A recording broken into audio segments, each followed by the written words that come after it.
ঈদ উল ফিতরে প্রেক্ষাগৃহে মুক্তি পেতে যাচ্ছে বাংলা চলচ্চিত্র জঙ্গলি। মুভিটি মৌলিক সত্য ঘটনা অবলম্বনে তৈরি হচ্ছে বলে জানায় চলচ্চিত্রটির নায়ক সিয়াম আহমেদ। ভোলার উকিলপাড়া পেপিলন টাওয়ারের সেইলরে গ্র্যান্ড ওপেনিং প্রোগ্রামের উদ্বোধন শেষে সাংবাদিকদের প্রশ্নের জবাবে তিনি বলেন, গল্পটি মানুষ ঈদের সময় পুরো পরিবার নিয়ে দেখতে পারবে। ঈদ আনন্দে প্রতিটি পরিবারের সঙ্গী হতে চান তারা। বলেন, অডিয়েন্সদের অভিযোগ থাকে চিত্রনায়করা মুভি প্রমোশনে পর্যাপ্ত সময় দেন না। আমরা সেই ধারণা বদলাতে চাই, নতুন নতুন কন্টেন্ট ও ভালো কিছু নিয়ে দর্শকদের মন জোগাতে চান। আপাতত ঈদ পর্যন্ত ফিল্ম জঙ্গলি নিয়ে ব্যস্ত থাকার কথাই জানান এই চলচ্চিত্র অভিনেতা।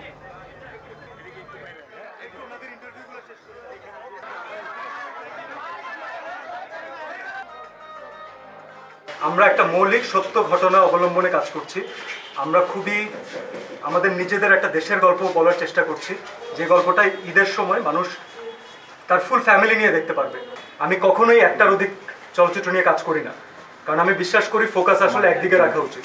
তো আমি ততদিন পর্যন্ত আমাদের ফিল্ম জঙ্গলির সাথে থাকবো, যেহেতু অলরেডি 1-1.5 বছর আমরা পার করে দিয়েছি। আমি চাই না যে টিমের হাত এই ক্রিটিক্যাল টাইমে ছেড়ে দিতে। আমি চাই যে আরও বেশি ইনভলভ হতে।